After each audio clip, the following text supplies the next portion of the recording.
And now, weighing in out of the blue corner, Josh the Punk Thompson. 100% agree. And on the other mic, he weighs in from the red corner, Big John McCarthy. Knew it would piss Dave.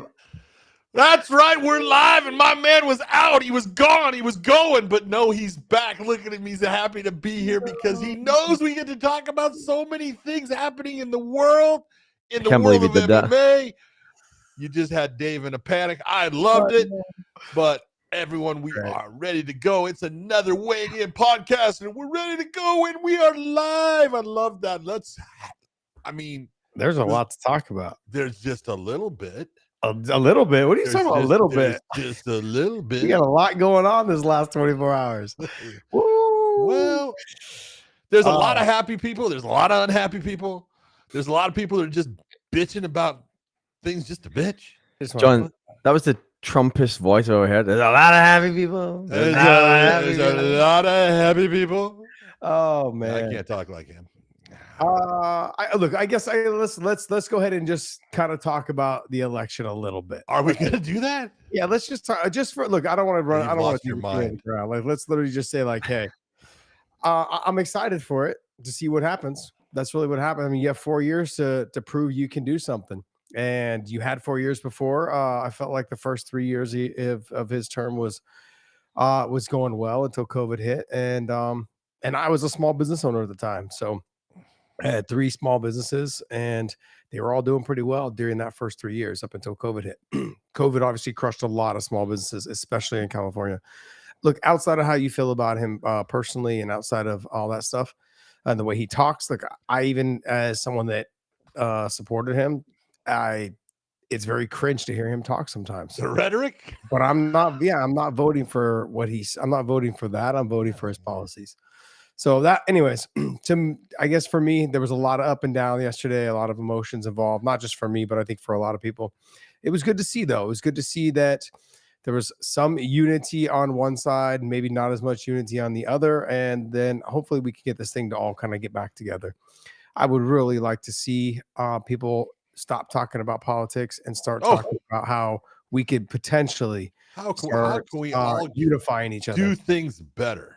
Yeah. Yeah, I agree with you. Look, there's always it's the same as I say in a fight, because that's what an election really is. You know, life is a fight, Josh. I say that all the time to people. Every day you're getting up, you're fighting. You're fighting for something. It may not be a physical fight, but it's a fight. You know, and you take a look, and no one likes to lose. That's normal. And if you, as soon as you decide, okay, I'm going to vote for this individual, and then you lose, you're upset. You don't want to lose. People don't like to lose. When you win, people that are winning, they feel good. Yeah. You know, and hey, all I know is more people have more things in common in this country than they have disagreements or ways of looking at things different. And more people are towards, and this is the crazy part is they talk about left wing, right wing. More people are towards the center, Josh. Yep. Absolutely. More people believe in, you know what, if you're doing things right and you're taking care of your family and you're not bothering people, leave that person alone. You know, I don't care if you're gay and you want to get married, get married. I always said, man, every gay person should be able to be just as miserable as every heterosexual person. I mean, come on. I mean, it's just ridiculous. You want to marry a man, marry a man. You want to marry a woman, I don't care. Do it. You know, just take care of your family and do the things you need to do without interfering in someone else's life in a negative fashion. I'm all for whatever you do. Yeah, I kind of was at the, I guess for me, I kind of drew the line in 2 things. Is I really want to try to keep our country. We got our own problems here that we need to get fixed out together. So I really want to keep our troops out of other countries. I want to keep all our funding, everything here. That's 1. 2 is I really want to keep female sports. I have a daughter. And I want to keep that. I want to keep it that way. And those are the 2 things to me that really kind of set me apart from other stuff. Now, the economy is very important. John, you know, as someone who's 45, 47, whatever, how old I am, I still have another 30 years to try to make money to retire on, you know, and if I still live that long. And so, of course, the economy is important, but there's a lot of other things to take into consideration, and it's very difficult.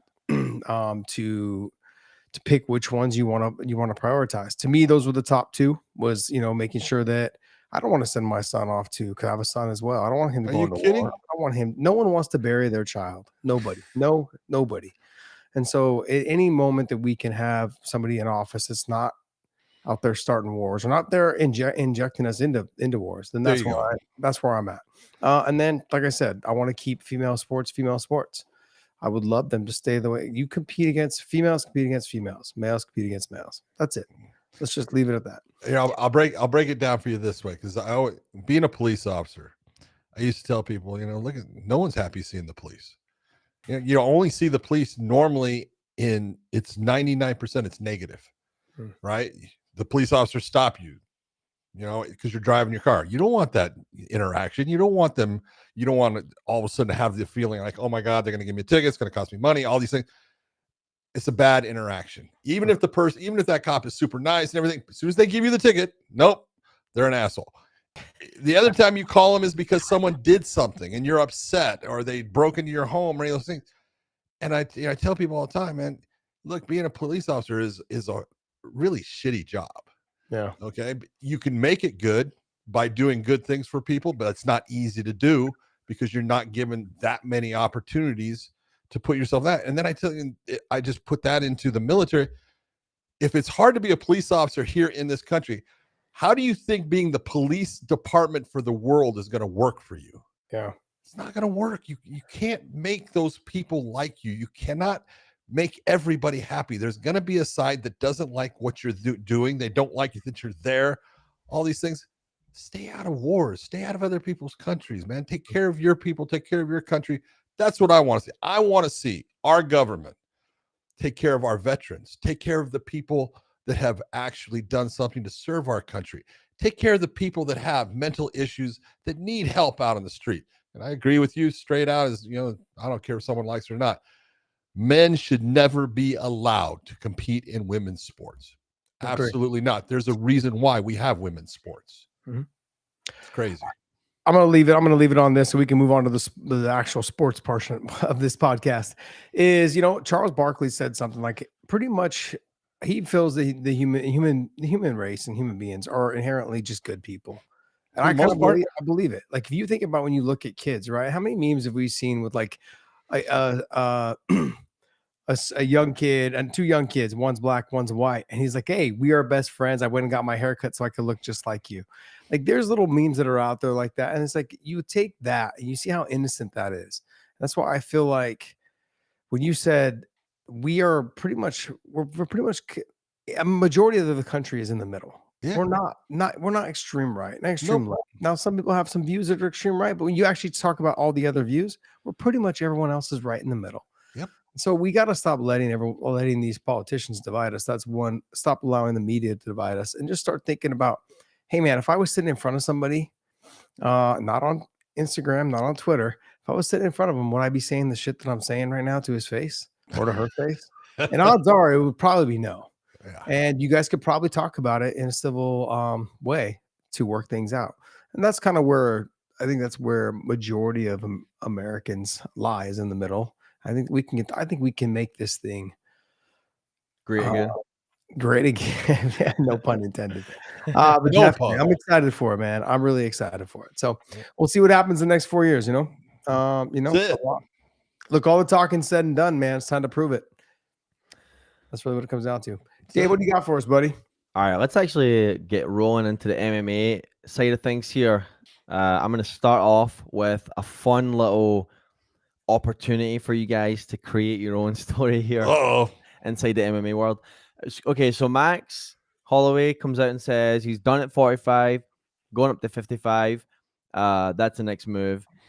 So Dustin Poirier sees that sees a tweet on his X, and then replies saying last dance, implying that he wants Max Holloway to be his last fight at 55 for the BMF title. Savage. Love it. So you got one scenario, but there's two pieces to it. Max goes up, so are we happy that Max is done at 45? One part. Part two, Dustin and Max first fight. Is it a title contender fight? or do you just want to see that fight by itself regardless? Okay, that's one part.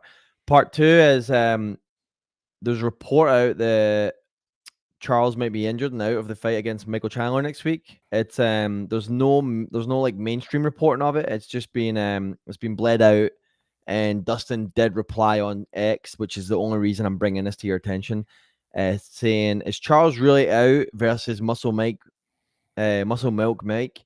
And he said, I'm in. So he's given us two scenarios here, Max and Chandler. If Charles is really out, do you want to see Chandler fight, or do you want him to hold off and get this Max fight? And do we want Max to go up to 55? Let's play with all three of those scenarios. So many scenarios, but let's put it this way.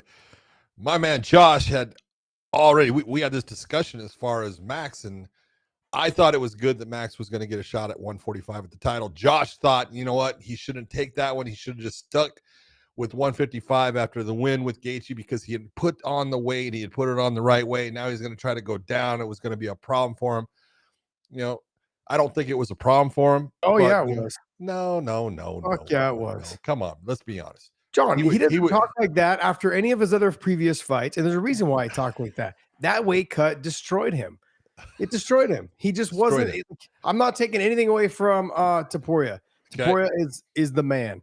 Okay, right now he's the man, and I think he's going to be the man for a while in that weight class. But that you cannot look me. You can't look me in the eyes. I can look you in the eye. That weight cut didn't Do have. you see me looking you in the eye right now? On his chin and his ability to take shots. No, his performance. I will tell you right now. I believe. No, look me in the eye. You looked away for a second. Dude, I am totally. I'm looking you straight in the eye. I want you to me. Okay, I'm gonna do this to you too. My daughter does this to me. This is me and you now. Okay, this is it. I do believe any weight cut affects a fighter, no doubt about it. Okay, the more that you have to cut weight, the more it can affect your ability to take a good shot and recover from it and continue on in the fight. And so it could have.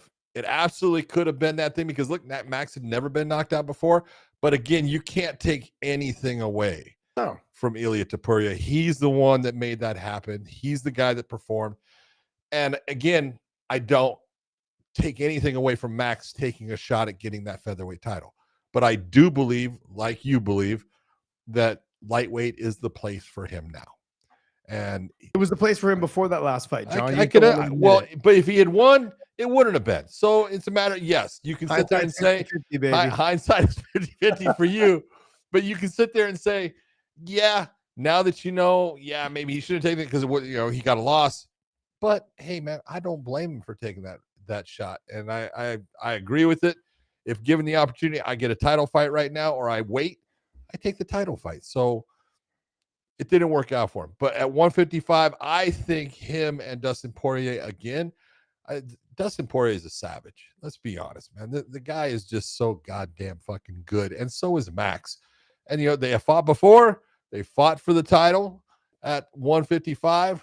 I would love to see them fight again. It has to be a 5-round fight. Cannot be a 3-round fight. But it is a 5-round fight. Hello. And that should be for the BMF title, because he still holds that title. I think it's a cool title when you're looking at someone like Max who fights in multiple weight classes.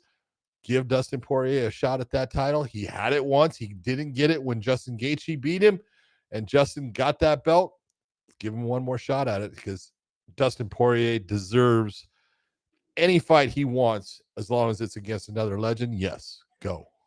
Yeah, I think if whatever Dustin wants, Dustin should get.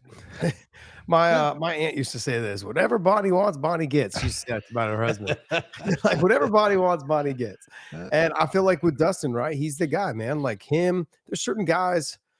Cowboy Cerrone was one of them. Dustin Poirier is one of them. Right now, Michael Chandler's, basically one of them. If they want something, they tend to get it because they put some great fights on. Conor McGregor being one. I mean, there's certain fighters that the UFC is like, look, I'm going to give that guy whatever he wants because he performs.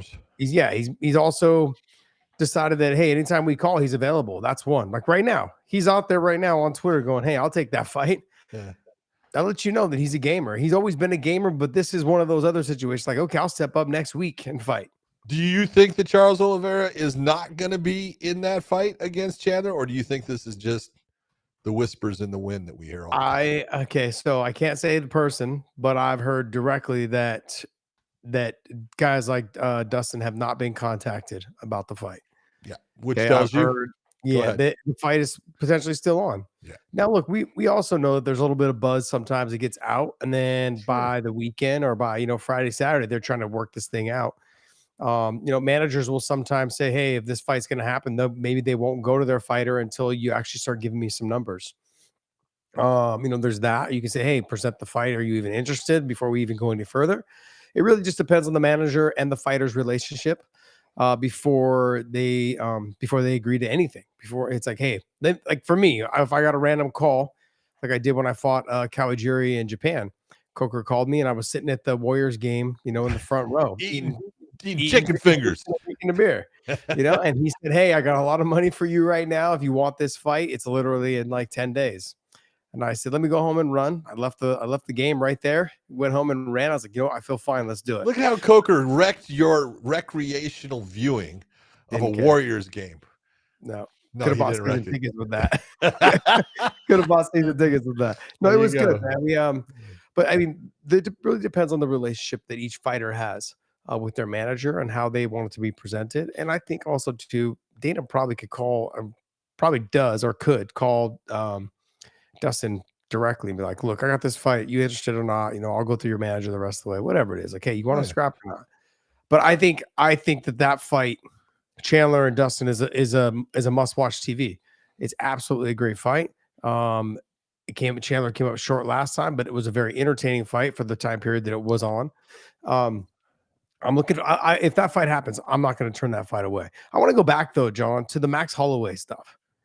I mean, I know that we had talked. I really believe that he looked so good against Justin. We could have seen him stay up in the weight class. I thought, and that was what I was the number one thing that Totally understand the weight cut. Stay where you're at. Now, I know though, he may have never got a title shot because he would have had to fight guys like a Gamrot or a Tsarukyan or an Islam. If Islam lost, he may have never gotten a title shot.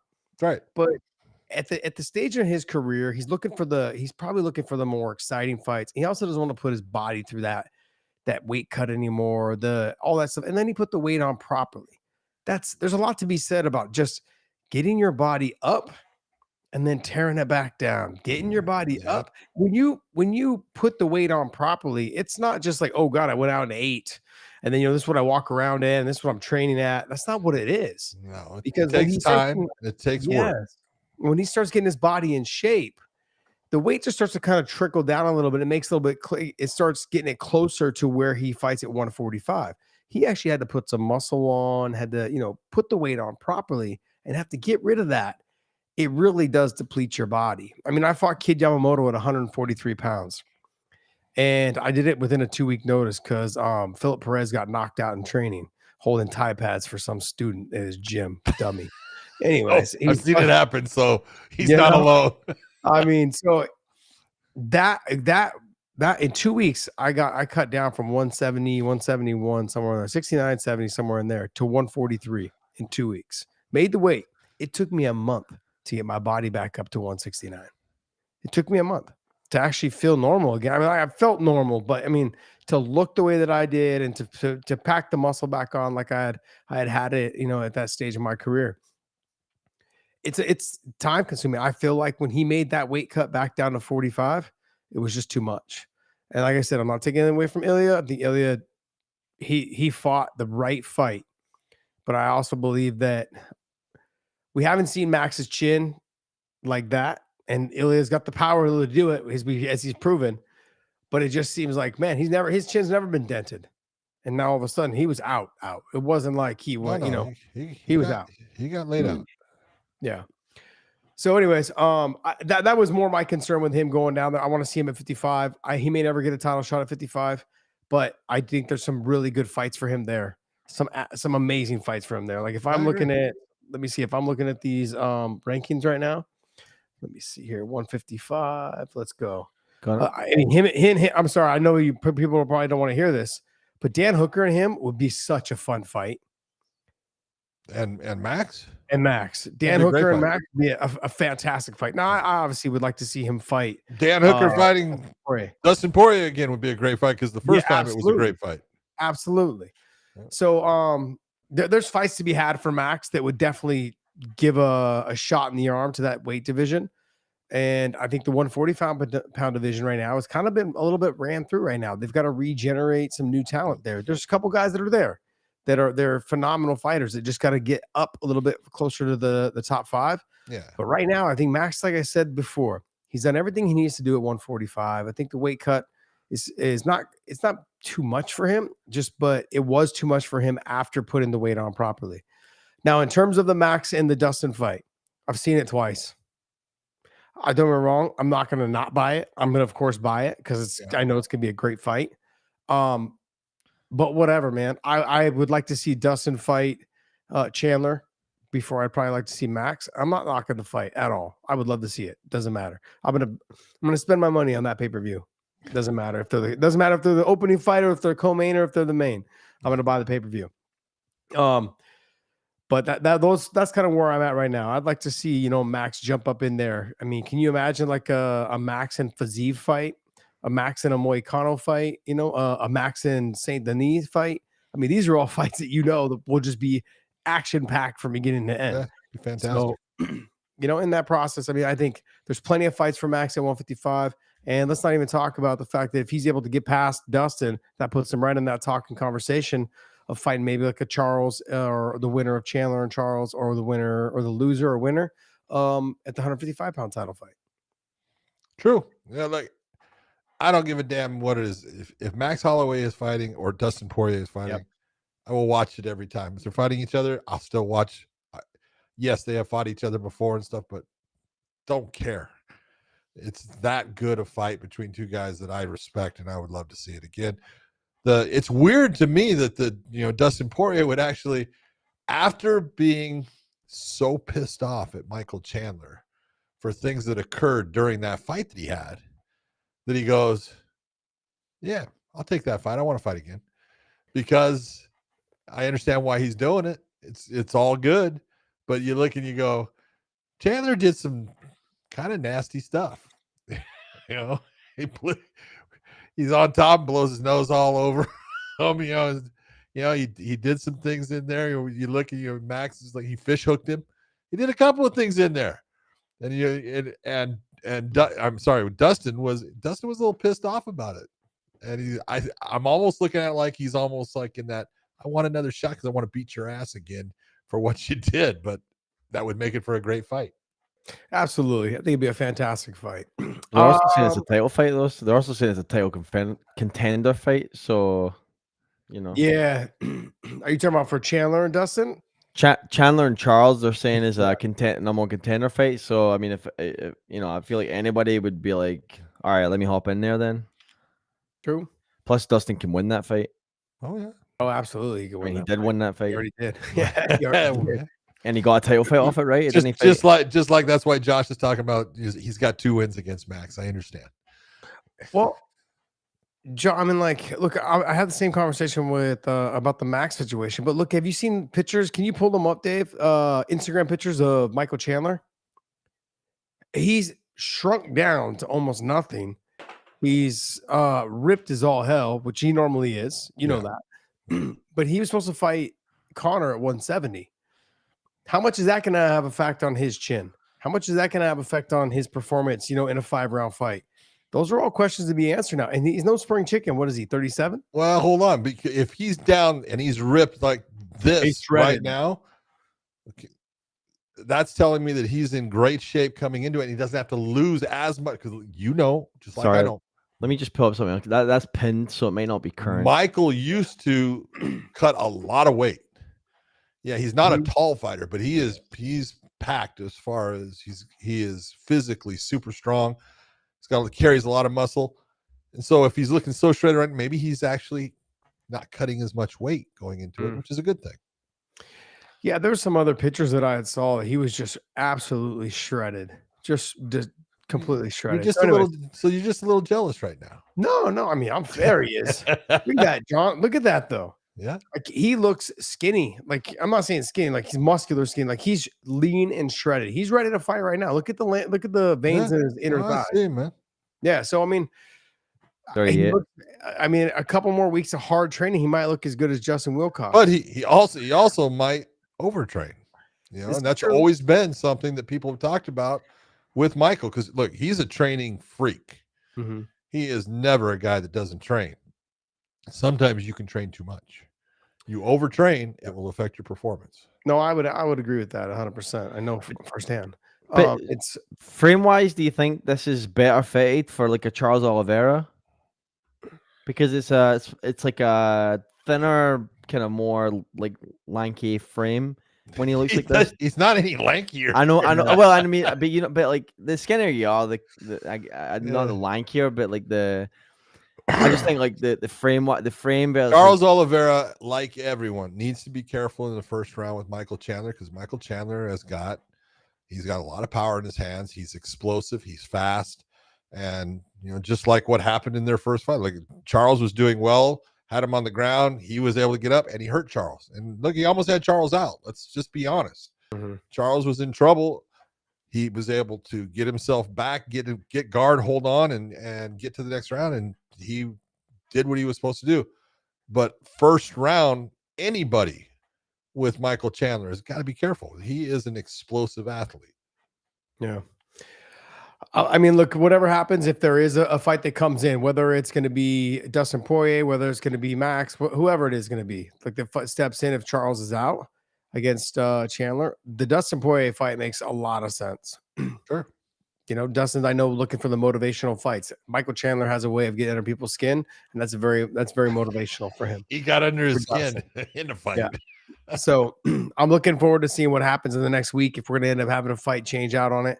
But I believe I just saw Charles was celebrating his son's first birthday. So he seemed like he looked normal. But I mean, look, it could be anything. It could be a separated rib. It could be dislocated finger, whatever it is. I don't know. You never know. But if he is injured, hopefully he heals up quickly. And yeah, there you go. That's what, a couple of days ago? Yep. Yeah, that's the one that I saw right there. That's a good one. Yeah. He's got a beautiful family.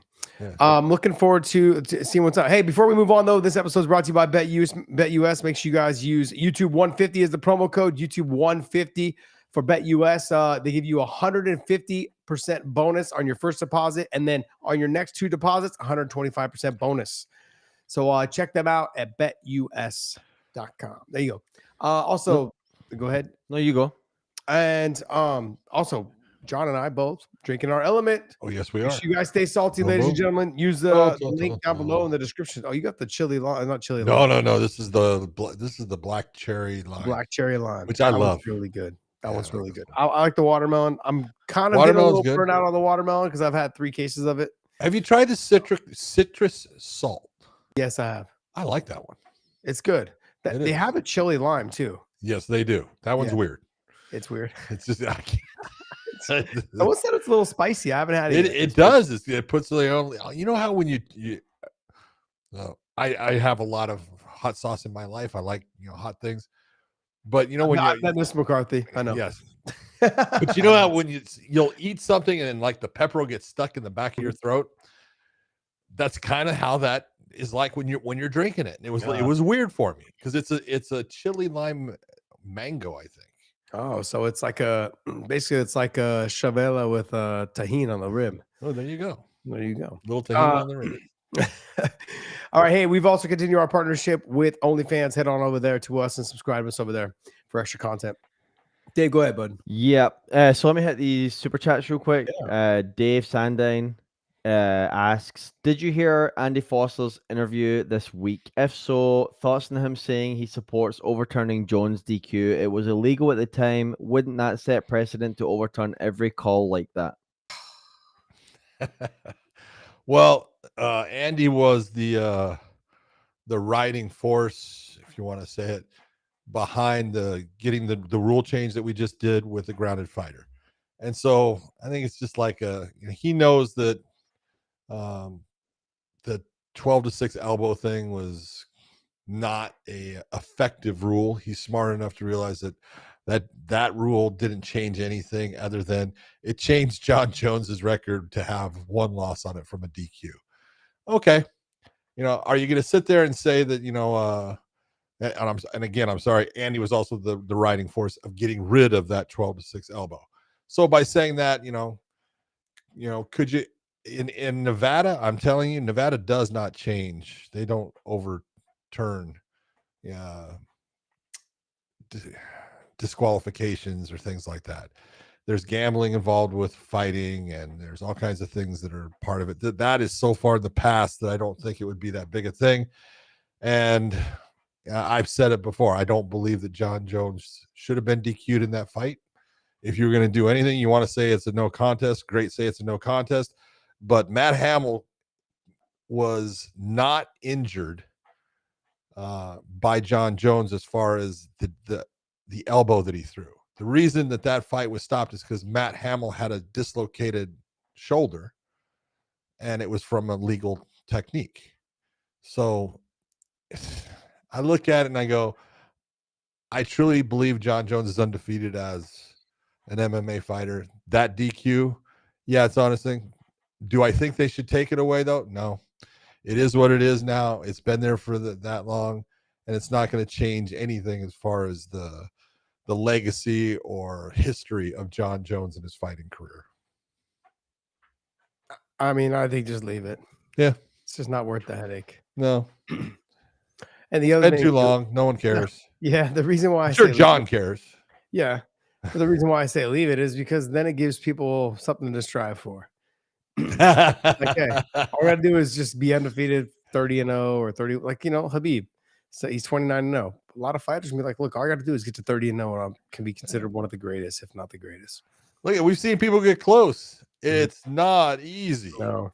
I mean, to get there is not easy. But then once you have that, all of a sudden you're at 27-0 and you have that, you're only 2 fights. The pressure, man. Well, it's like the 32 Dolphins, right? Remember they were what, 17-0, I think. Did you say 32? The 72. Sorry, the 72. Did I say 32?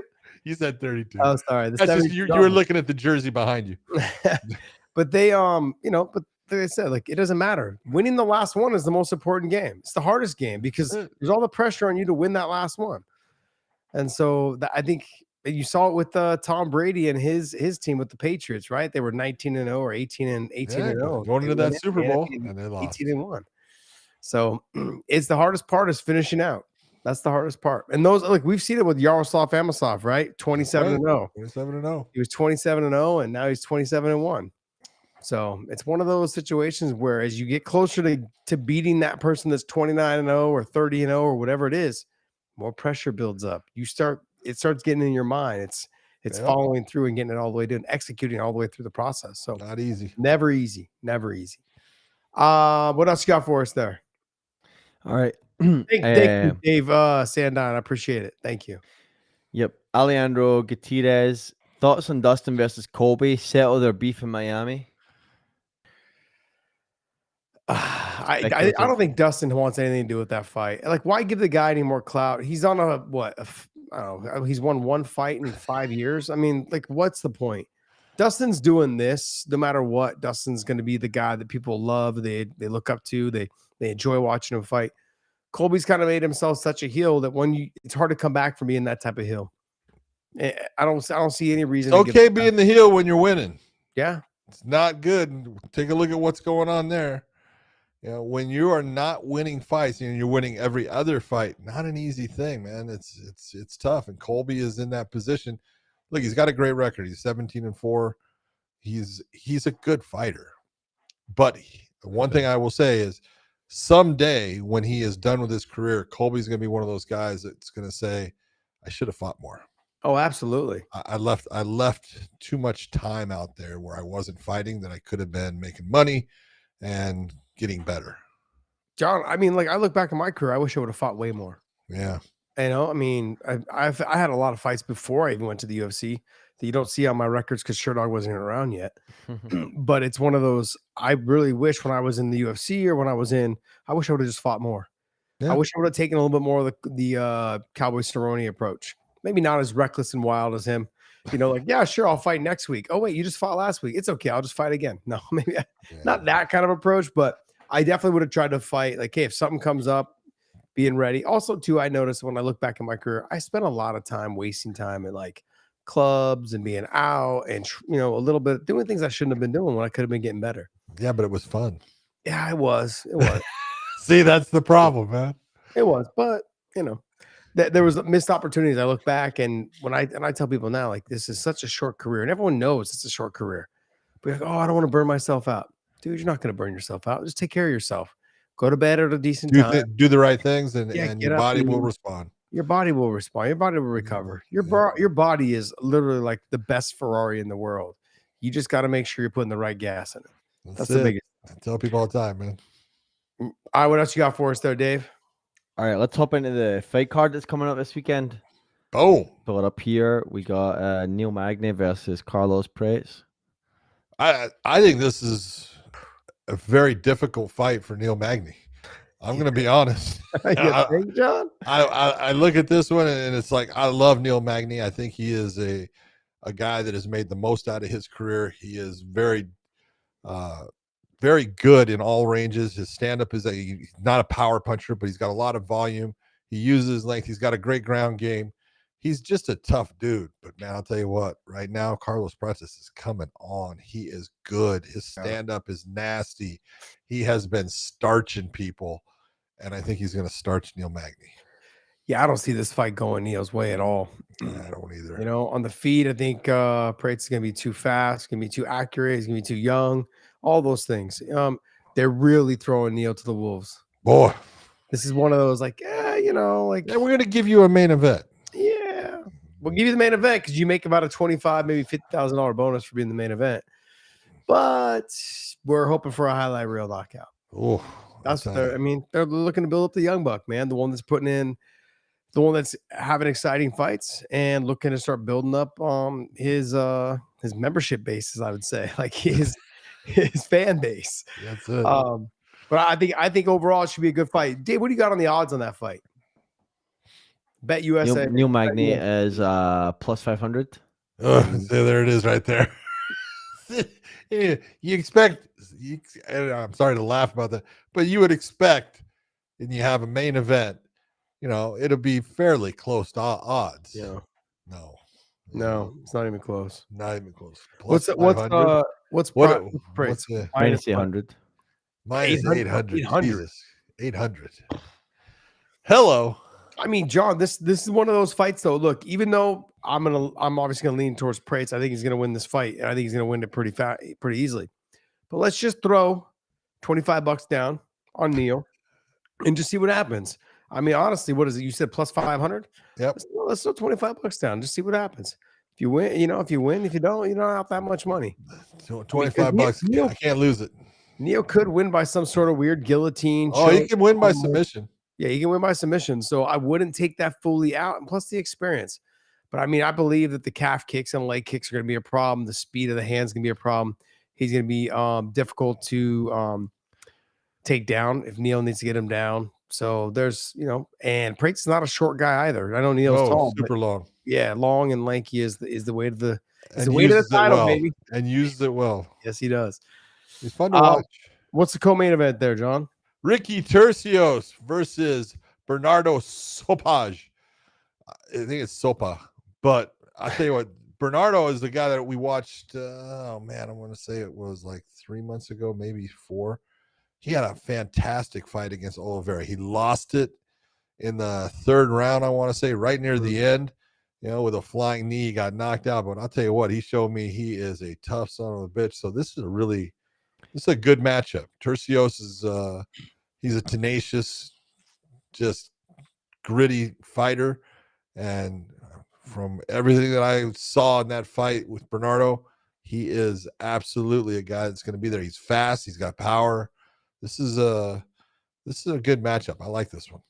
Yeah, Ricky's one of those guys that he doesn't look like he does anything well, but he does everything. He doesn't look like he does anything great. He does everything well. Yeah, okay. He's just a dog, man. He's going to make it a dog fight. He's not going to fight a smart fight. He's going to come out, be aggressive, try to get after it. So I'm looking forward to seeing the fight. We're going to see what do you have on the odds on that fight there, Dave? So just as an FYI, there's a little turmoil in this card right now. So Why? so Because Cody Garbrandt's out? yeah, so Sherdog's reporting one thing. They're usually more up to date than the UFC's website, believe it or not. But the UFC has Turcios and Sopaj, like you said, but then Sherdog has Miles Johns and someone else, an unknown Okay. fighter. Does it say unknown to be announced or what? Yeah, exactly. Yeah. But God. and then it has Carolina and Denise Gomez as the co-main on BetUS, so it's like all over the place right now. But anyway, so that fight, Turcios and Sopaj, is Turcios plus 260, and then Sopaj minus 360. Yeah. See, and that's coming off of a loss, but that fight that he had, dude, it showed a lot. It showed he's tough. Yeah. It was almost like how Diego Lopez exploded onto the scene. Yeah. It's like, Yeah. okay, look, With a loss, Yeah. but really impressed. looked really good. Coming on short notice, the way he looked against Evloev. Evloev. Why is it every time you say it, I can't say it then? Evloev. Evloev. There you Not, go. but you guys normally say Evolov. Okay. Evloev. Evloev. But John, I mean, look, I don't want to get too much into this whole card, but the one fight that I think a lot of people are looking forward Yes, to they are. is De Ridder versus Gerald Meerschaert. This is a big fight. You had De Ridder being the 185-pound champ, the 205-pound champ, and I believe the heavyweight champ, correct? Yeah. In one championship. As many people know, they have been losing a lot of their talent. They're basically been letting them go, or they've been retiring, like DJ did. I just saw that they released Mikey Musumeci. He's also not with them anymore. So I'll be interested to see where he goes in terms of the grappling world. I don't know being a fighter. He's not going to be a fighter. But you got the Rulo-Tola brothers, who are definitely interested in kind of championing into the MMA world. They're going to be making that jump. Both Cade and Ty. Yeah. So that'll be fun. But then De Ridder right now is a minus 300 over Gerald Meerschaert. De Ridder being a big body frame guy, tall, long, lanky, decent wrestling, not great, good jiu-jitsu. Great really good jiu-jitsu. But so does it's funny because you look at this fight and Gerald Meerschaert, man, he's had a ton of fights in the UFC. At middleweight, I think he's right up there with as many fights as anybody in the UFC in that weight category. But he's phenomenal on the ground. He can go with anybody on the ground. And De Ridder's the same thing. Great on the ground. This is gonna end up being who's best on their feet because I don't know. I guess it could be who ends up on top or anything, but this is gonna be interesting. I would really like to see this become a grappling match where they both show the skill set that they possess because both of them are really good. And this could be a snoozer fight or it could be a fantastic fight with a ton of action, a lot of things going on, but people need to be cognizant of who De Ridder is. He's good, and he's going to be very successful in the UFC. He's good with his knees that come up the middle because he's tall. He's got good knees. He's got good grappling. He's physically strong. Yes. Gerald Meerschaert, I think, is going to have to put that type of pressure on him that makes him kind of feel a little panicky. If he can do that, then I think De Ridder it'll put De Ridder kind of out of position. Maybe that Meerschaert can land some big shots, maybe rock him and then jump onto a neck or something like that. But outside of that, I want to know what the pressure is going to be like for De Ridder. Can he handle being in the biggest show in the world? Can he handle being on into the bright lights? Now, don't be wrong, man. Some of the shows that one put on, there's 20,000, 25,000 people in these arenas. Sure. I know I worked a couple of shows in the Philippines with them. Worked obviously the shows in Singapore, a couple in China. Their very first show they did in Beijing, I was at. Like they did some shows in Kuala Lumpur. They've done a lot of places where there's a ton of people there. 30, 40,000, somewhere in there. But tickets aren't selling for the same price as they are here in the States. But simply put, though, you're still fighting in front of a huge crowd, and De Ridder seems to handle that just fine. He doesn't have to worry about it this time, though. No, but the thing is, there is something to be said though too. You're used to fighting in front of 20,000 or 15,000, and now you're not fighting in front of that. And there is something to be said about fighting in a new promotion. Your first one or two fights in a new promotion is the worst. It could be the damn worst, man. Everything that you were comfortable with in the past is now gone, and everything's new. They can be taking good care of you and everything, but it's all different. And to fight your first fight in the UFC, no matter what, there's nerves because, man, I don't want to make a mistake. I don't want to look bad, or you also look and say, being in the Apex, it's a weird environment. And if you haven't done that, it could be a little bit different because of, the noise is just, it's dead in a lot of it. There is a small crowd, but for the most part, you're going to be hearing your coaches, you're going to be hearing things, and it's going to be kind of, sparring match atmosphere, which is different. It's just different. Yeah, I agree. So we're going to see if he can handle the pressure. It's going to be a lot different. Yeah. 100 people, 200 people maybe inside, the Apex. There's that. How do you feel being in a new promotion? That's going to be an effect. There's a whole new group of people that you're working around that you're not used to working around. So first impressions, you're trying to set a good first impression, with the staff that's working there, the person that picks you up at the airport, the person that takes you to the venue, people that handle your day-to-day stuff, for the UFC. All that stuff is having to build those relationships. Yep. And so this is new for him, whereas Mearshart's known probably everyone that's come and gone in the last 10 years. So if this is home for him, it's gonna be difficult for DeRitter, I think, to get settled in. We're gonna know how he's working it out by the first round. Yeah, so, true. Any other fights on here, John, you wanted to talk about? I think there is a couple of good fights on here as far as I think the Denise Gomes versus Karolina Kowalkiewicz fight. Mm-hmm. I look at that. You never know which Karolina is going to show up. If the one that we've seen be in championship fights, everything shows up and fights the way she has. Her ground game's gotten much better. That's actually a really good fight between those two. I think it'll be interesting. But the one that I really look at, it'll say Zaleski on the thing, but that is a fight between him and Zach Scroggin. Mm-hmm. Zach Scroggin is a good fighter, but I'll tell you what, Alizu Zaleski is freaking a just dog who stays in the fight. And if you can't get rid of him by the second round, look out. He's going to be putting it on you. Got it. Abdul Malik and then versus Dusko. Dusko is someone that's going to walk forward. He's going to bounce around a little bit on the outside, but he can take a shot. He's kind of a big body, thick framed. He reminds me of, who was the guy that fought Nemkov and dropped him in the first round? Gosh, what was his name? Dropped Nemkov in the first round? Yeah. Remember the first round of the tournament. Yeah. Blowing it right now. Gosh. I know exactly who you're talking about too. I got it coming. I got it coming. Which one of these guys was it? It's a name that it doesn't sound the way you say it. Shoot. Julius Anglicus. Anglicus. Yeah. Okay. Anglicus. Is how you say Anglicus. But yeah, he reminds me of him, just the way he looks, mainly, not really in the way they fight. But I'm simply saying, like with Dusko, he's going to be on the outside, kind of bouncing around a little bit, and he will take a shot to give a shot. But man, Malik is good, man. Abdul Malik is good. 6-0, explosive fighter. I mean, can Dusko take the shots? Can he handle the speed? That's going to be a big deal right there. Yeah.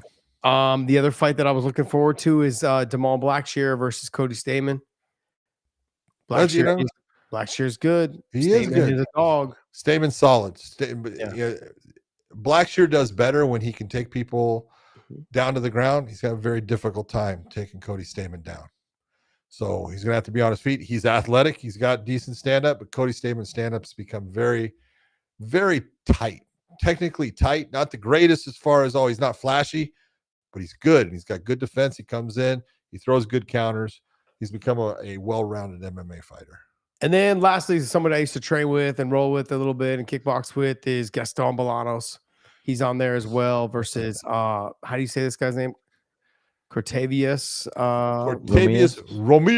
Romeus. So, look, all I can speak for is I don't know Cortavius. I haven't seen him fight. I don't know if it's his first fight in the UFC or not, but I'm simply saying Gaston on the feet is very good. He does tend to slow down a little bit, especially in MMA because of the wrestling. He's not quite as acclimated to the wrestling and learning when to rest and what positions to rest in, when he should explode to get up without having to take the damage. He has been working a lot more, I believe, with the AKA guys and also like Adam Piccolotti and that whole crew. Yeah. Adam's been training out of CSA with Raul Castillo and those guys all together. So Bolanos has been working with them as well. So we'll see if his grappling's got a lot better in this fight. But on the feet, he's really good. He got beautiful spinning back elbow knockouts. Seen 2 of them myself in person. He's just a fun fighter to watch. So good luck to him. Cortavius is coming from the Dana White Contender Series. Okay. He won a decision, I believe, is when he got the contract to come in that. But he's a guy that fought a guy in Jornel Lugo. Oh. He lost a split decision to Jornel Lugo. So I watched him fight. He's a good fighter, physically very strong, fast, not technically as good on the feet as Bolanos, but he'll stand and trade. So he lost to Lugo in Bellator. Oh, different. No. I think it was a regional promotion. SFT, There you go. Standout Fighting Tournament 23. Okay. Boom. That was back in 2020. Yeah, that was the fight that I think Lugo ended up coming to Bellator off of. Or sorry, Bellator. Yep. Interesting. Interesting. Anything else for us, Dave? What else you got for us, Dave? Hey, if you guys got any questions you guys want to ask us, I want to remind you guys we also offer memberships, $4.99. Get you guys giveaways. Alejandro got his gift. He sent me a picture of him wearing the gift. He's got the very nice Bet USA hood. I keep saying USA. The Bet US. It's too much America. It's too much America these last 2 days. So Bet US. He's got the hoodie there, and then I also sent him over a box of Element. Hey man, he said he wanted to try it. So hey, stay salty, my friends. There you go. But what else you got for us, Dave? Let's talk to Alejandro Gutierrez, who asked, John, what is the worst cheating situation you have ever seen and experienced in the octagon? Greased up, and in parentheses, greased up, illegal blows, bad cuts, etc. Oh my God, what's the worst? That's tough. In the octagon, I tell you what, most of the time, it's just dumb things normally, and it's guys that all of a sudden, they're doing okay in a fight and they do something stupid. It's like watching the kid. I wasn't reffing it, but the one where he bit his opponent on the inside of his arm, and you're looking and going, "What is wrong with you?" I've had ones where I've been reffing, and a guy, he's doing well. He's in his opponent's guard, he's doing ground and pound, and all of a sudden, wham, headbutts him. When you go, do you think we're back at UFC 1 or 2 here? What is wrong with you? You've lost your mind. But when it comes to cuts, there's been some really bad cuts. Recently, I'm going to be honest, and I could pull up pictures of it. Look at Irene Aldana and the fight she had with Norma Dumont. Yeah, the cuts on her, I mean, unbelievably nasty. If Dave could pull up a picture of that, and I'll explain why unbelievably nasty and crazy. Say the name again. It would be Irene Aldana. Cuts, yeah. Oh yes. And so you take a look at the cut that she had in that fight with Dumont.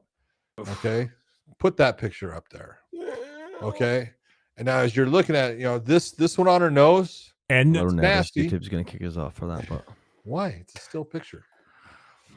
It's graphic detail. Guys, it was up there for a second. Rewind if you want to see it. I'm taking it off the screen, but John and Josh can see it right now. So when you're looking at that cut and you flash that picture up, this is the up and down kind of cut that normally this is going to stop a fight. And it's going to stop a fight because it goes over multiple muscular structures. Then when it has what we call legs, and you see that, you see that top of that cut and it comes down, you've got that little point and then it goes off in a different direction. That's called having legs on the cut. That means that she gets hit with a shot that just grabs hold of that. It starts to peel that cut open. There's so many things going on in that. You look and you go, that is nasty that they just let that one go, because you look and you go, she was losing the fight. That fight, that cut was off of a headbutt. So it's like they could have stopped the fight, and it's not like she's going to lose based upon the cut. Refs are bad for not stopping headbutts, though, right? Yeah, you know. Refs are bad for not stopping. Well, you know, some people, you know, get headbutted and lightly, and you know, no marks on them or anything, and you could never know, you know, or they just brain have a really damage is hard on the head. inside, buddy. Brain damage Oh. on the inside.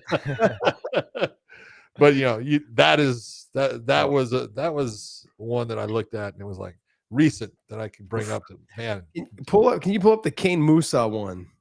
Kane Musa was good. Kane Musa was very much like Marvin Eastman. Yeah. Pull up Marvin Eastman against Vitor Yeah. Belfort. You know, that Kane was Musa, Marvin Eastman. that was the one that Joe Rogan called a goat's fight. Okay. And I have goats, and it's definitely not like that. But This guy right here. Oof. okay, that's Marvin Eastman's one. And the thing about that one, you know, and I don't know what people remember, that did not bleed. It did not have any blood coming out. It had one drip of blood coming out of it. It was amazing that it just like cauterized itself. It was a knee that caused it. You know, he got knocked out. I stopped the fight. But as soon as I saw that, I was like, holy shit, one knee. Look at what it did. All right, John, come back to the middle here.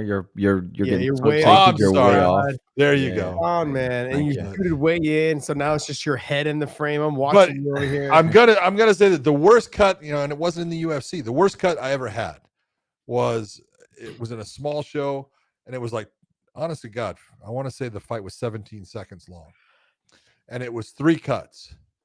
Okay, and I started the fight. This kid comes across, and he throws a flying knee, and it hits this guy, and when it hits him, it cuts him straight under, right on the cheekbone, and it cuts him really good, big old circular one.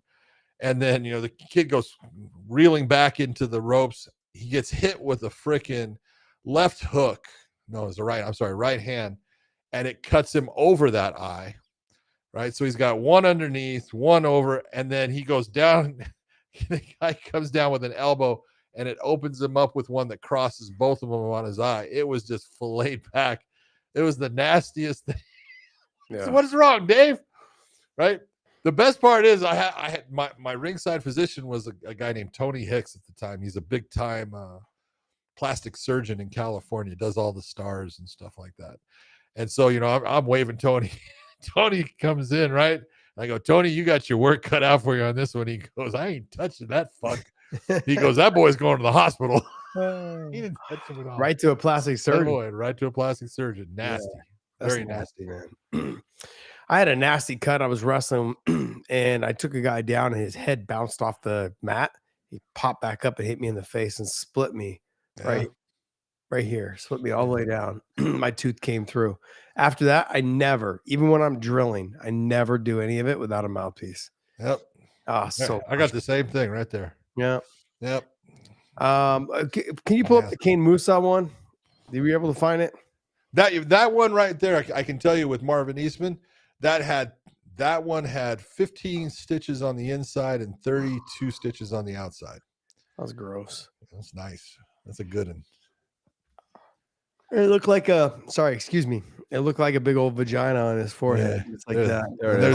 There it is. That's a Very good one similar. too. Yeah, very similar.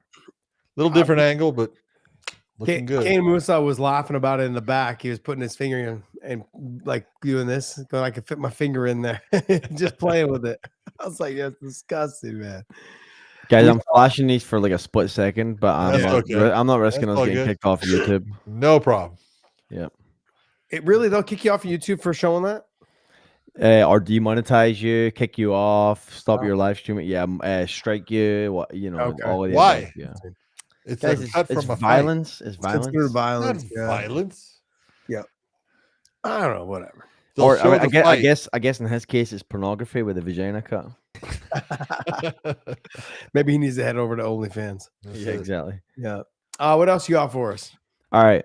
Last reporting. In fact, before we move on, in the Granite 617 says respect Big John, Josh, Podcast Dave, and members. That was a super chat I had to read off before. Thank we you, move sir. on. Thank All you. right. Islam's school posted a poster, which is Islam and Tsarukyan, and it's promoting a fight.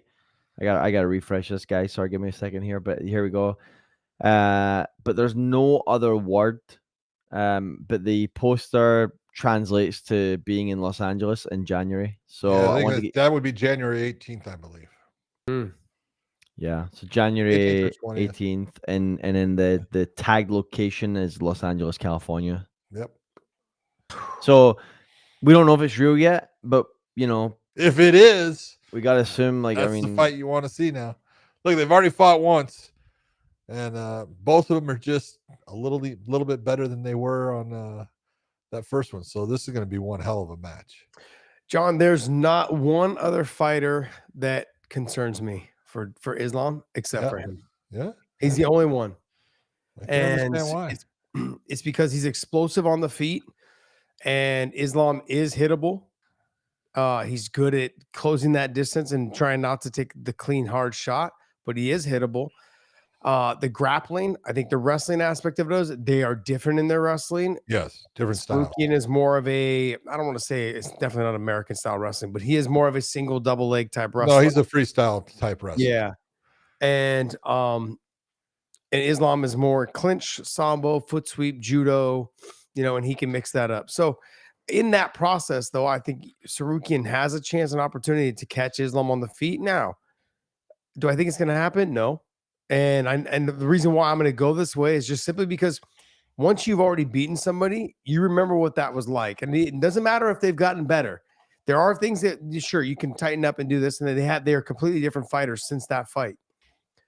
But it really comes down to that you remember the strength, you remember the speed, you remember those things that make it a little bit easier for you to deal with and understand the preparation in camp. And now I know I got to bring someone in that wrestles more like this. Now I know I've got to bring someone in that he's more explosive in this combination and this combination. And I can remember the speed factor. I can remember what it felt like to clinch him, to lift him, to do all those things. That helps a lot for both fighters. But the one that won obviously had the remedy the first time. All he's got to do is build on that the second time. It makes for a very fun fight, though. Like, if you could take someone that would match up the best against him, this is it. This is the technical guy. Yeah, no doubt about it. There's something that I've always had the belief in, and I'm going to get fucking scorched for this one. But every time you take Arman Tsarukyan is very similar to a good freestyle wrestler. He's got a freestyle wrestling type background. He shoots doubles and single legs. I put Islam in the category. He's a Greco-Roman type of wrestler. He's big into upper body work. Obviously he's got foot sweeps. You can't do that in Greco-Roman, but he's got beautiful work in the upper body and clinch, and his body lock takedowns are beautiful, the way he executes them and everything. And I've always thought that for whatever reason in MMA, the style of a Greco-Roman wrestler tends to play out better overall than the style of a freestyle wrestler, because shooting single legs and double legs from far away, you just can't do in MMA anymore, and unless you're Chimaev, I guess, because he does pretty goddamn well, but it's not the norm.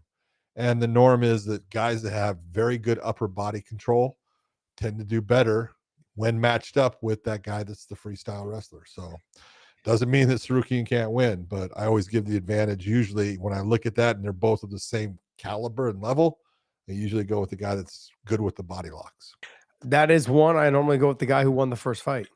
I can understand.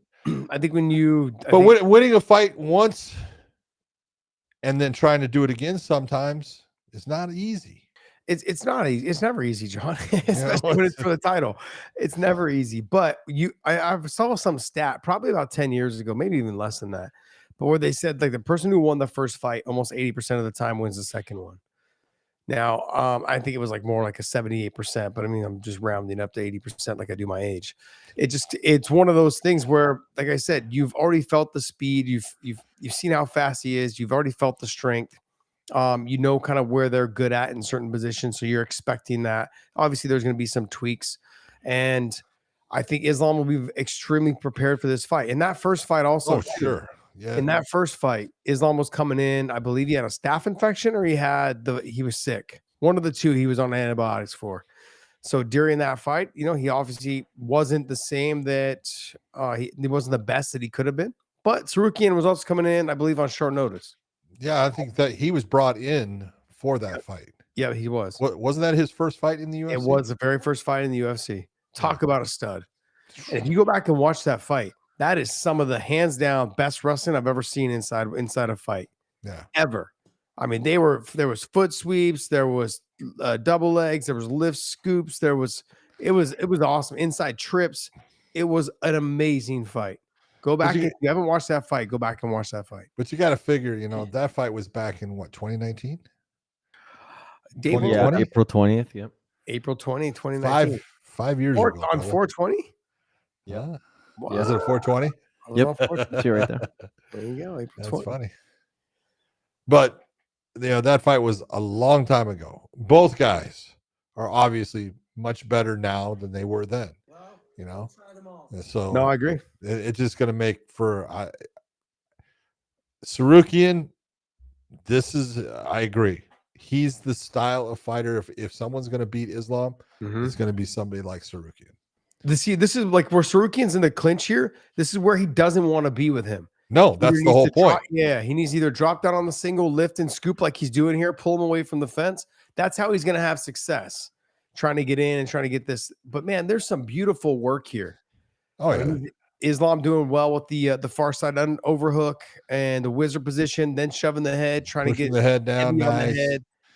And I said this years ago. Training with these guys, like there's been moments where Islam and Habib both, I'll get it on the single leg, and they're like, brother, this is where I just rest. Like you're deep on the single, you're looking to scoop and lift, and they're just chilling and relaxing. They give people the leg to make them work harder. Okay, and now you're tired. Now it's my turn to do it to you. There's a lot of this, like you go ahead and go. I'm gonna wait. I'm gonna make you work, and then when you're done, I'm gonna do what I'm gonna do. I mean, he's got some of the best foot sweeps in this fight that I've ever seen in my life.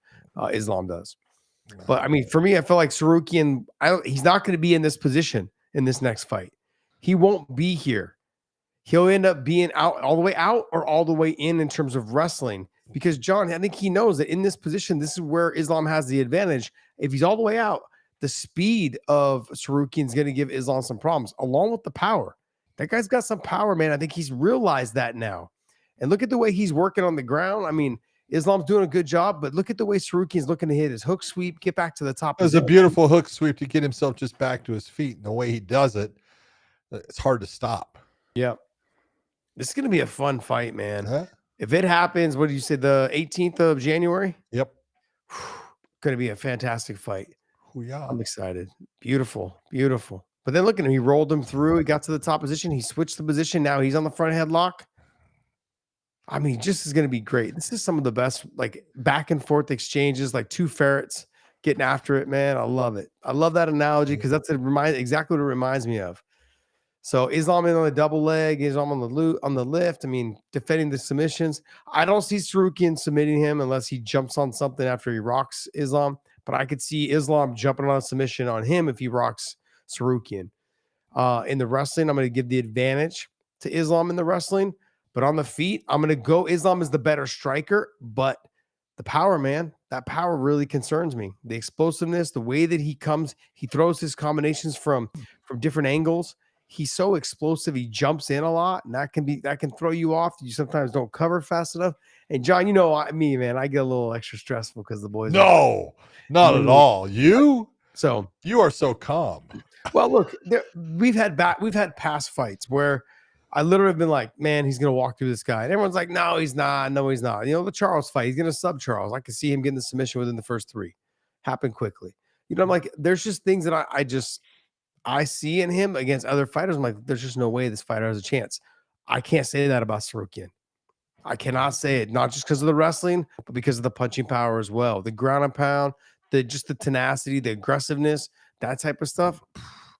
This guy's got a chance. He's got a chance, and he's a dog. He's a damn good fighter. I think Islam's better, but he's a damn good fighter, man. This is gonna be a great fight. Super young. Yeah, nothing but respect for both guys. I mean, Islam is he's done everything he's needed to do pretty much in the 100 and the 155-pound weight class. But Tsarukyan's like that last guy. There's no one else for him to fight. So it's gonna be good stuff. Hey guys, I want to also let you guys know we continue our partnership over at OnlyFans. Make sure you guys join and subscribe to us over there. want to thank you guys so much for following us over there. I think we've got almost pushing 1,000 now over there. So we just got to get a little bit more active over there. And we're having some fun, man. So I've actually been posting a couple things over there. I was supposed to do a live chat last week. I completely forgot it. I completely forgot. So I got caught up with something during the day and I just kind of got sidetracked. So I owe you guys a live chat. Way to go. From me, I owe you guys a live chat. What is today? Tuesday? Wednesday. Today's Wednesday. That's right. Yesterday. The election was yesterday, man. We had to push this thing. Next week, we're going to go right back to Tuesday Night Lives. Not Wednesday. It's going to go back to Tuesday Night Lives. We just changed it because last time was going to be a lot of stuff going on, a lot of drama going on, a lot of stuff going on, important stuff in this country. So I want to thank you guys for continuing to support us, and make sure you guys subscribe to us over at OnlyFans. Also, this show is brought to you by BetUS and Element. Stay salty, my friends. David, what else you got for us? Let's hop into BKFC. One more thing. Yes, go for it. JG1227. Love Josh. One live, he looks 27. Next live, he looks fucking 47. You shut your mouth. Did you upgrade your camera? Why? Because your camera looks cleaner. No, I did not upgrade. You did not upgrade it? Okay. No. It's just the light on you then. The light, that's what JG is referring to. Yeah, so you're seeing all my wrinkles. You're seeing all the crispness in your All the face. crispness All in the freaking, like a piece of cereal, how it looks crinkly and like No, I don't look at hard cereal like that. Okay. I don't look at I don't check out cereal like that. Oh, That's true. okay. I eat cereal once a day, so Yeah. get my fiber. It's My fiber. Your fiber. Yeah. What else you got for us, Dave? All right, let's hop into not OnlyFans. Let's hop into BKFC. There's a couple of fights on here I think you guys want to highlight before we wrap this up. You got Jimmy Rivera coming out in BKFC, and Jimmy Rivera, who used to fight in the UFC, fantastic bantamweight fighter, tough as hell. He's going up against Stewart, who is a wrestler who uses his wrestling to get in tight and dirty box in BKFC, and has done very well with it.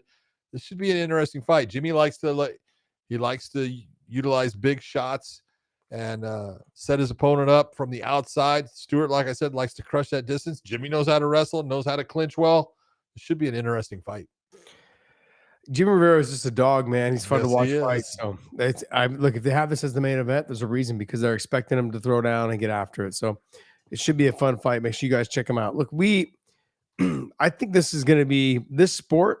They need to find somebody else to take the place of Mike Perry.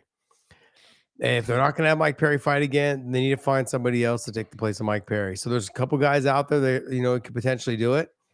I mean, they just don't have the personalities of a Mike Perry, but they've got this fighting styles. The craziness. Yeah, I would like to see. Are we going to see Chad Mendes back in there? We're going to see Eddie Alvarez back in there. We're going to see. I think you'll see Eddie. I'm not too sure. Chad said that he was done. He was going to retire from fighting, and that's fine. But look, I totally understand it. They tatted up Henry Cejudo. What's that? They got a tatted Henry Cejudo right there. See him? Tatted Henry Cejudo. See him right there on the right hand side. Oh jeez. I will tell you. Look, Stewart is, I think, 6-0 in BKFC. Jimmy's, I think, has a loss. 2-1-1. Okay. 2-1-1. But this is for the title because Stewart is the champion. And Jimmy's got the ability to beat him, but I'll tell you what, it ain't going to be easy because Stewart, like I said, he comes from a wrestling background. He's a dog, and he takes shots to get inside and throw shots. And when he gets inside, he is busy. So he's fun to watch, man. I'll tell you, BKFC has really turned into, it's a fast-paced, fast-action sport, and it's really fun to watch. It's exciting. It is. The fact that 2-minute rounds are a big deal. It does bring the action. If it's a 5-round fight, do they have minute breaks or 90-second breaks? No, 1 minute break. 1 minute break. So it's it's 2 minutes fight, one minute rest. The other thing is the co-main in this is El Perro Angulo, who comes from a professional boxing background, who we've all seen fight. He is a just tough as nails, gritty banger that goes on. He's fighting Julian Lane. And Julian Lane from The Ultimate Fighter, and stuff. Julian Lane has done very well with BKFC, so that should be an interesting fight.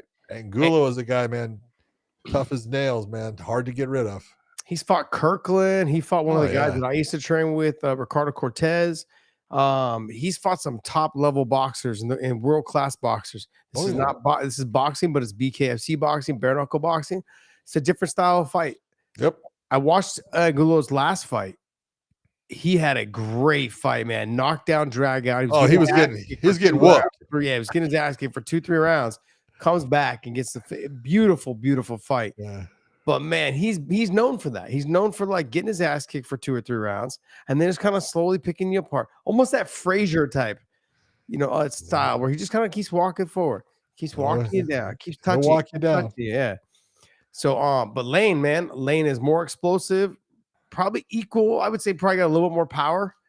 He's just a more explosive fighter. But Aglula is somebody that will just keep delivering big shots and making you pay. That's it. That's gonna be a damn good fight. That is. It's gonna be fun. So check out that fight. Dave, you got anything else, bud? I just wanted to bounce a question off you guys. Yeah. What do you think does more numbers, like just views wise? And it doesn't have to be TV, like the terrestrial TV. It can be social media as well. But do you think BKFC with Conor behind them performs better than Slap Fight, or do you think Slap Fight performs better with Dana behind them? Well, it's difficult to explain. I'm not going to put Slap down as far as it has eyeballs on it, but no one is put out money for Slap, really. There hasn't been, they're making money off of tickets or they're making money. Slap is making it because of Dana, and Dana putting money behind it and putting all of the UFC machinery behind it. So they're spending money to make money. Right now, is Rumble spending money on them? Yeah, a little bit. Okay. But it's still not in that position where you can look and say, they're trying to build that interest. BKFC has had big shows. You can't take anything away from them. They've had 10,000 people in the arena. They've had good selling pay-per-views, which is not easy to do. They've had when they had Eddie Alvarez against Mike Perry, that sold very well. They've put in good numbers. So to sit there and say who's making more money right now, I would say the BKFC. But I think BKFC is in a harder position based upon Slap has got Dana and the UFC machine behind it. BKFC doesn't. It's promoting is not easy to get down to a science. Dana has it down to a science. Yeah, Conor's good at promoting himself. Yes. That's a lot different than trying to promote an organization. You got to be very cautious when it's one thing to say things that come out of your mouth to promote yourself. It either attracts people knowing that you're going to fight, or it's going to turn people off so they tune in to watch you get your ass kicked. It's different when you're the promoter.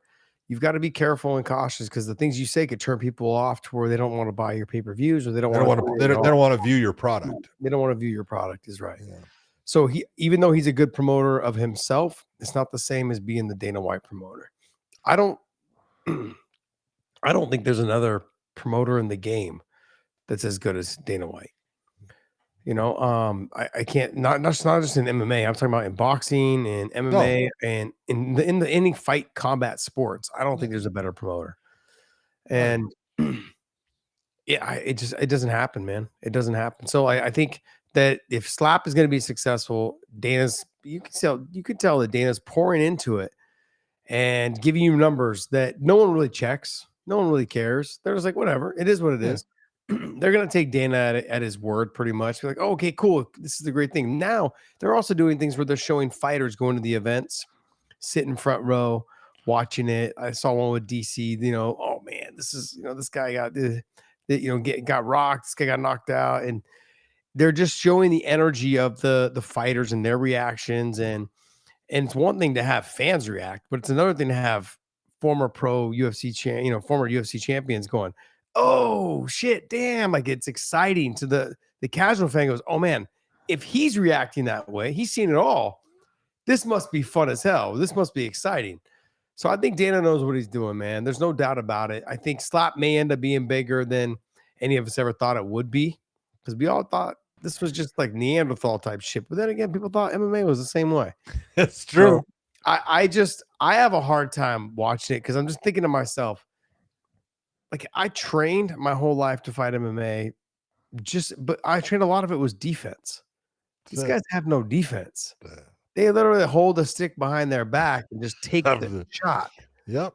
And I kind of cringeworthy for me. Like that's when I have a hard time watching it. You know, when you're watching, like you're flipping through Instagram or Twitter or X, and you see someone about to go off this skateboard ramp, and you're like, do I really want to see this? Then you go, yep.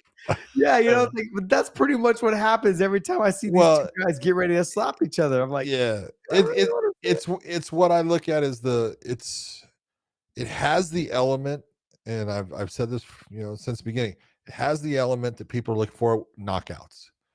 You know, people like to see knockouts, but it also has the element of how do you sustain having that person, because you're going to have, you know, obviously most of these people are going to get knocked out somewhere within their first couple of matches. Okay. And I've said it, you know, before, when an MMA fighter has been knocked out 3 times, it's time to start thinking about how much longer you're going to do this. Well, in slap, you can get knocked out, you know, your first 3 fights because there's no way to defend yourself. Well, how do you train for this, John? Like that's the other thing. Like, I'm being honest. I think the only thing you're doing, I think there is a training that could go with it, as far as, you know, obviously, you know, your body rotation in your slap, because, you know, how hard you can hit, you know, with that slap is part of your body rotation. But in accepting the blow, it's really, you know, you can work on your neck as far as your neck strength and everything. But you're either someone that can take a shot, or you're the average person that, you know, there's so much torque that comes out of it, it's enough to put you out. It will, you know. I will say I have not watched really any of it, you know, to a point, because I look at it, and if you can't defend yourself, I'm not into it. Yeah. But I did see the I want to say about a 30-second reel of the guy from Russia, Dumpling, going against the big Hawaiian, and I was interested because the big Hawaiian went to school with Max Holloway. But the big Hawaiian, you know, dude, he can take a shot, you know, and he ate a couple, and he knocked the shit out of Dumpling, but he ate them too. And you look and you go, well, there are those people, I guess, that, man, they'll just take that big old, you know, paw. But there's going to be someone that comes out there that's going to have a mitt like Andre the Giant or Cleve Dean. You know, Cleve Dean was a guy that was I don't know if you know who he was, but Cleve Dean was an arm wrestler. He was the 6'8" pig farmer from Georgia, and was just a huge man, considered one of the strongest men. Was in the, you know, World's Strongest Man competition and stuff, but, you know, he had this giant hand, and one of the reasons he was hard to compete against in arm wrestling is he'd swallow your hand, and hand control and the strength hand and position is a lot of arm wrestling and stuff. And you're going to get someone now that's going to have a hand like that they hit you, you know, with what they're allowed to hit you with, and it's going to hit from the front to the back, and it's going to knock anyone out because you're getting a free shot. I don't know. John, I wanted to ask you, you got anything else for us, Dave? I got one super chat here. Okay, let's hear it. Yeah, JPW328. Big John, I heard you say you help with Oano gloves, but did you have anything to do with Boxergenics? Any idea whatever happened to that brand? Boxergenics was a company started by a guy that I was I worked with. His name was Joe Estwanek. He was a doctor for. That's the name. Wano gloves. No. Oh, Boxergenics gloves. Got it. Joe Estwanek was one of the founders of Boxergenic gloves. Joe was a ringside physician. He was part of USA Boxing. We started using his gloves, and they're actually pretty good. They were a neoprene, you know, not a bad glove at the time, but sometimes the fingers come out. With the Iwano gloves, that was when Dana came in, and it was Lorenzo Fertitta. Lorenzo asked me, he says, you know, who owns this Boxergenics? This is what we've been using. He goes, I want to come up with a glove that is specifically for the UFC. I went around trying to find, you know, the companies. I went to Boxergenics. I went to Harbinger, went to Century gloves. They all basically told me to fucking pound sand.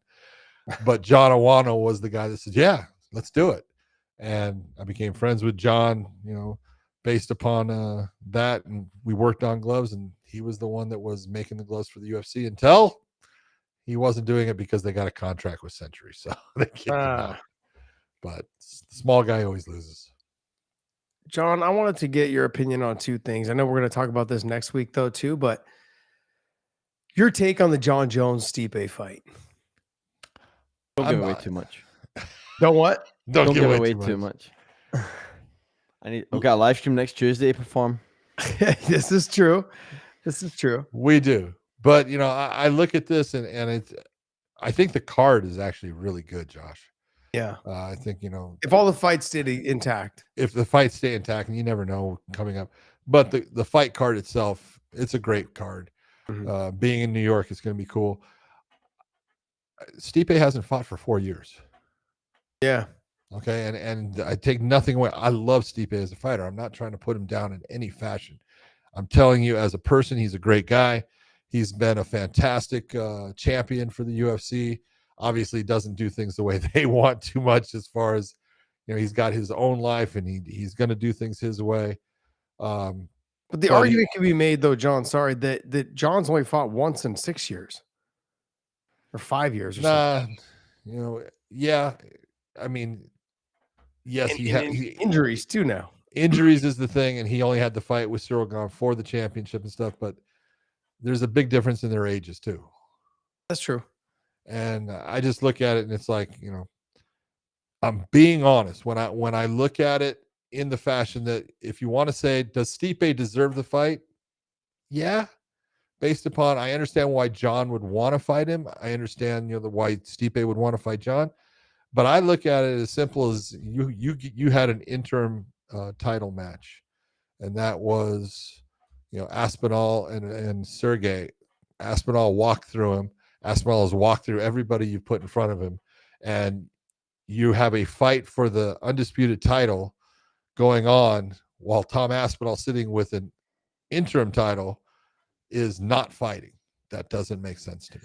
So let me ask you this. This is, I know Dave's just getting fucking pissed off because I'm sorry, Dave. No. You know what? I'm going to save it for next week. I'm going to say that one for next week, but I do want to ask you one other fight.